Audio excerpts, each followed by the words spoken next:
Are you afraid of your own reflection?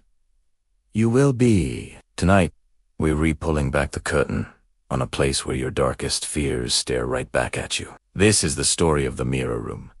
It all starts with the Ashworth family, Mark, Sarah, and their 2 kids, Lily and Tom. They've just bought their dream home, a beautiful, sprawling Victorian house in the quiet countryside. It's the perfect escape from the city, a fresh start. The house has everything they could want, including a strange, sealed-off room on the top floor. The previous owners left a single, chilling warning: never open the north room. Some reflections are not your own. Of course, warnings like that are just old superstitions, right? That's what Mark thinks. Driven by curiosity, he breaks the seal and opens the door. Inside, the room is bare, except for one thing: a massive ornate mirror covering an entire wall. It's ancient, its frame carved with symbols they don't recognize. At first, it's just a beautiful antique. The family marvels at its craftsmanship. But the first sign that something is wrong comes that very night. Young Lily is the first to notice. While playing dress-up, she sees her reflection in the grand mirror. But for a split second, the girl in the mirror isn't smiling back. Her reflection is crying, its face twisted in silent terror. Lily screams, but when her parents rush in, the reflection is normal again. They brush it off as a trick of the light, a child's overactive imagination.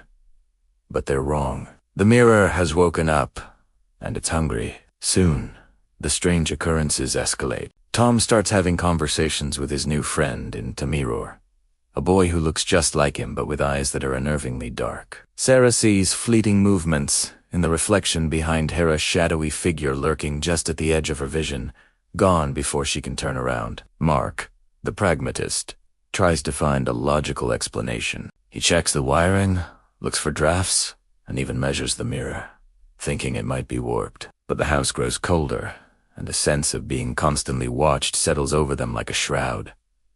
The mirror isn't just showing them things, it's starting to affect them. Mark becomes obsessed with the room, spending hours staring into the glass, his personality growing distant and paranoid. He claims the reflection is trying to tell him something, showing him fragmented images of the house's gruesome past. He sees a family, long dead, who met a terrible end in that very room.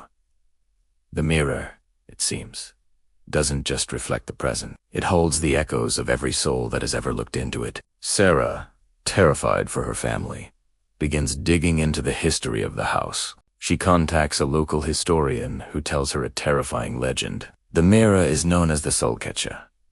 It was crafted by a grieving man who wanted to preserve the image of his lost love forever. But the ritual he used went horribly wrong, trapping not just her spirit, but creating a gateway for something else, a malevolent entity that feeds on fear and despair. It mimics those who look into it, slowly twisting their reflections until it can pull them into its world and take their place in ours.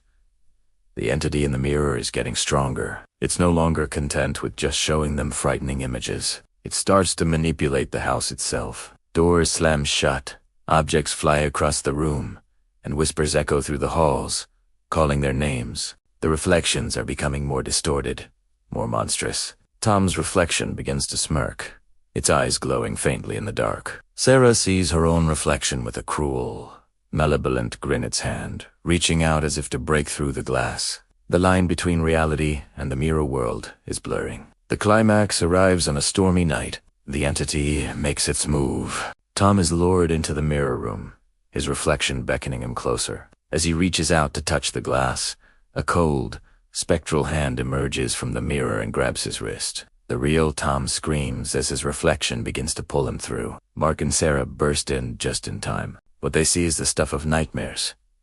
Their son is halfway into the mirror, his body flickering between worlds, while a creature of pure darkness, tries to crawl out. A desperate struggle ensues. Mark tries to smash the mirror with a chair, but the glass won't break. It ripples like water, the faces of countless trapped souls swirling within it. The entity laughs, its voice a chorus of tormented screams. Sarah, remembering the historian's words about the mirror's creation, realizes what they must do. It wasn't made to be broken. It was made to contain. They can't destroy it, but maybe they can trap the entity back inside. Following a desperate hunch based on the lore, Sarah finds the original creator's name hidden in the mirror's carved frame. She screams the name into the room, an act of defiance against the creature. For a moment, the entity falters. The grip on Tom loosens. It's a battle of will. They have to sever its connection to their world. While Mark holds the creature at bay, Sarah grabs a heavy blanket and, with all her strength, throws it over the mirror, shouting, "We don't see you.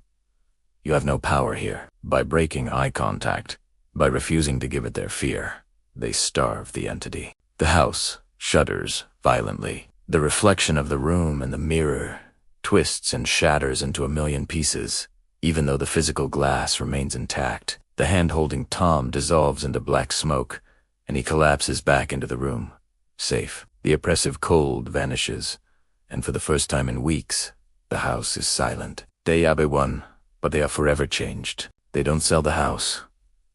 Instead, they board up the mirror room, sealing it with brick and mortar, determined that no one will ever look into the soul catcher again. But as the film ends, we zoom in on a small hand mirror left on Sarah's dresser. For a fraction of a second, as the camera pans past, we see her reflection in it, and it slowly, menacingly, winks at the audience. The evil isn't gone.